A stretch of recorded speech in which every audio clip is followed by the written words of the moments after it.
السلام عليكم، مرحبا بكم. كما راكي تشوفي اليوم جبت لكم الظلمه تاع البسباس يعني بطريقه مغايره. هنا البسباس كما راكي تلاحظي درتو على شكل يعني بولات صغار، يعني حبات تاع البسباس. هنا رحيتهم يعني ما درتهمش كما يعني راهم. درتهم بالمرقه بيضاء مع الحميصه والدجاج، يعني جو في يعني منتهى الروعه، حاجه بنينه بالبزاف وطبق رمضاني يعني بامتياز. هذه الوصفه تقدري ديريها في رمضان، ما عليك غير انك تجربيها. هذا مكان يعني وراح تشوفي البنه تاعها، ما من المقادير تاعها ما فيهاش حاجه يعني بزاف، حاجه يعني خفيفه وحاجه بنينه تاني. ما عليك غير انك تتبعي الوصفه الى الاخير. هنا نجيبو حبات تاع البسباس تاعنا، نقوهم ونغسلوهم مليح، يعني نفتحوهم ونغسلوهم مليح، ومن بعد نجيبو لاشوار تاعنا نحكموهم، نرحوهم لداخل. حكميهم يعني هنا كي ترحيهم ما ترحيهمش يعني بزاف بزاف، خليهم يعني يبانوا شويه قطع رقاق، ما يعني ما ترديهمش عجينه.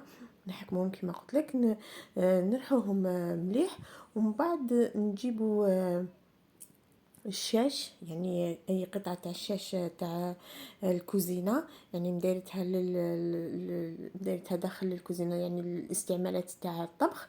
حكميها، حطي فيها هذاك البسباس من بعد ما ترحيه، حطيه لداخل وعصريه مليح، لخاطر راح تلقاي فيه كميه تاع الماء. كي البسباس غني يعني بالالياف، واي خضره اللي فيها الالياف اعرفي بلي الداخل تكون يعني معمره بالماء. لازم نعصروه مليح باش هذاك الماء هو يعني اللي ما حاش يخلي الحبه تاع البسباس تفتح لك كي طيبيه، وراح تجي حبه يعني شاده روحها وتجي بنينه. هنا كما راكي تشوفي هاي لك النتيجه اللي تحصلت عليها. كما قلت لك يعني ما ترحيش حتى ترديه يعني رغوه، يعني حتى يعود يعني ما يبانش، خليه قطع صغار هكذايا. وكما راكي تشوفي دوك نروح نديه نعصرو باش نكملوا الطريقه تاع الطريقه تاع الطهي تاعو. راح نبدا به هو الاول ونحطو يعني نخليه يرتاح باش ونروح ندير لاصوص تاعو. هنا كما راكي تلاحظي شوفي كميه تاع الماء اللي راح تلقايها تخرج منه. هذا الماء اللي راح يخلي يعني الحبه تاع البسباس تاعك تفتح لك تحطيها طيب.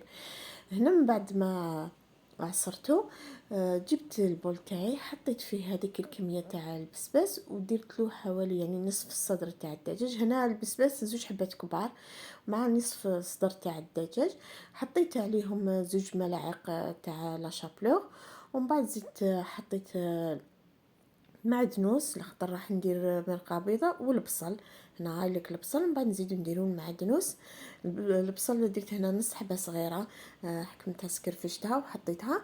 نملحو توابل، ما حش نحط يعني حاجه بزاف، نحط غير شويه فلفل الكحل وشويه كركم، هذا ما كان.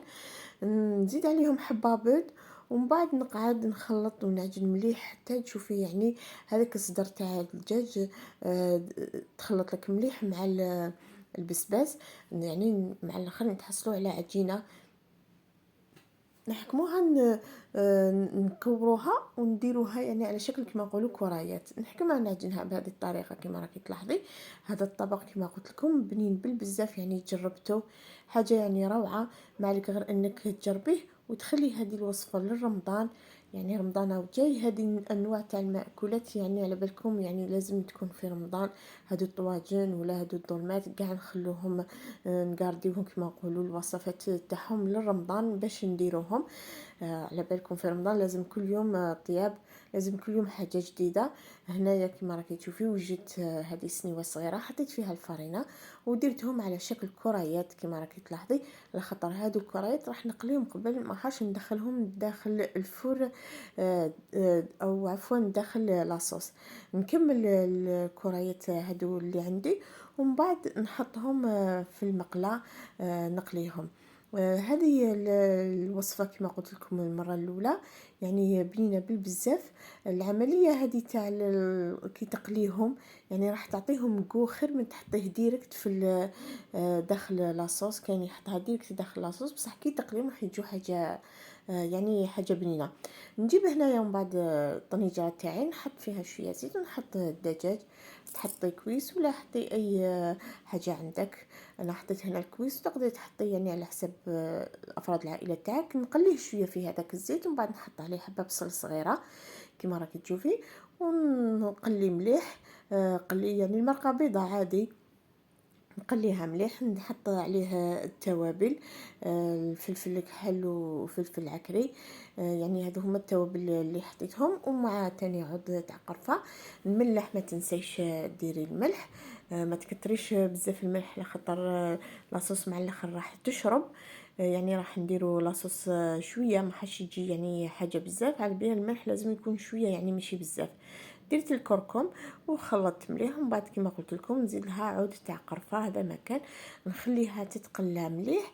باه نزيدو نحطو عليها الحميصه الا كانت عندك يعني واجده طايبه ومحطيتها في كونجيلاتور، ومن بعد حطيها، ولا كيما تاعي هكذا ماهيش طايبه حطيها مع الدجاج باش تطيب لك تجي يعني سوا سوا مع الطياب تاع الدجاج. نقلي الكل كما راكم تشوفوا، نغطي عليها ومن بعد نعاودو نولو باش نمرقوها بالماء قيس ما تتغطى لك هذاك الدجاج تاعك هو يطيب. ما ننساوش زوج سنينات تاع الثوم نحطوهم يتقلاو تاني هنايا مع البصل والدجاج.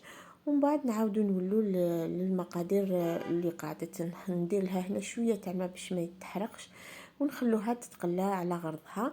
من بعد نروحوا لهذاك الليبولات تاع البسباس ونقلوهم باش ندخلوهم داخل هذه المرقه. نمرق كما قلت لكم، بس ما نغطي برك الدجاج، يعني الدجاج طياب تمتم يطيب. ومن بعد نقلوه هذوك الحبات تاع البسباس كما راكي تلاحظي. ما تخافيش ما حش تطيح لك، راح تقعد الحبه كيما راهي تقعد شاده روحها يعني، وراح تجي يعني حاجه هايله. مالك غير انك تجربيها وتشوفي يعني البنه تاعها، اكيد ما حش تندمي وراح تجيك يعني حاجه فور. نكمل نقلي الحبات تاع او هادو الكريات تاع البسباس، ومن بعد نحيهم نحطهم في الطبسي. يعني ندير البابي ونحطهم من الفوق باش يعني حتى اللي كانت فيهم شويه تاع زيت راح يتنحى.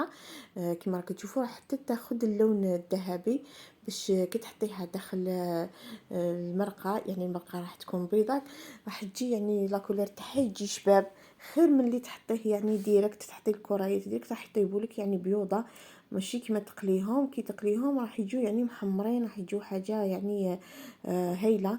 مام المنظر تاع الطبسي راح يجيك شباب، هذا هو اللون اللي راح نتحصلوا فيه مع الاخر. نكمل نقلي الحبات تاع البسباس اللي درتهم، ومن بعد نعاود نولي لاصوص تاعها ونشوف. غير تشوفي برك خلاص طابت الدجاج، ندخلوا هذوك الحبات تاع الكريات تاع البسباس ونخلوهم، يعني ما حش ياخذوا لنا وقت بزاف في الطياب. غير شويه هذا ما كان قسم يزيد يعني يطيب الدجاج الداخلاني، هذاك الصدر تاع الدجاج نستفهم نحط وحده قدام وحده ونخليهم يطيبوا يعني حتى تشوفي لاصوص هذيك عقدت ديجا، يعني كي رانا قليناهم بالفارينه، يعني كي رمدنا هذوك الحبات تاع البسباس في الفارينه، هذيك الفارينه راح تطلق يعني راح هي اللي راح تساعد المرقه تاعنا ولا لاصوص تاعنا باه تجي يعني خاتره وتجي عاقده كما راكي تشوفي بهذه الطريقه. شوفي يعني حتى لاصوص تاعها كي درت لها الكركم يعني جات كي شغل في الصفوريه، ما جاتش يعني بيضه هكذاك، يعني تجي يعني اللون تاعها يجي يعني ماشي شباب. الكركم راح يساعد لاصوص هذه باش تجي لا كولور تاعها يعني كما نقولوا صفرة، ما تجيش بيضاء صامته كما راكي تلاحظي. نكمل نحطهم كاع هذوك الكريات تاع البسباس، نغطي عليهم ونخليهم حتى يزيدوا يطيبوا شويه يعني حوالي 10 دقائق ونحيهم، ومن بعد نحطهم في صحن التقديم. وراح تتحصلي في الاخر على هذه الدولمه تاع البسباس. ان شاء الله يا ربي هذه الوصفه تنال اعجابكم. ما عليكم غير انكم تجربوها وتشوفوا يعني البنات تاعها بطريقه يعني يعني كما نقولوا حاجه واحده اخرى. البسباس نطيبوه على عده اشكال، وكل خطره ولا كل نوع من الطبخه تاعو راح تجي بنينه. ان شاء الله يا ربي هذه الوصفه تنال اعجابك. ما تنساش انك تطيبيها خاصه في رمضان اللي ما بقالوش بزاف ويجي، وفرحي بها ولادك وعائلتك، وما تنسوش الاشتراك في القناة وتفعيل الجرس. والسلام عليكم ورحمة الله تعالى وبركاته في وصفات أخرى إن شاء الله تعالى.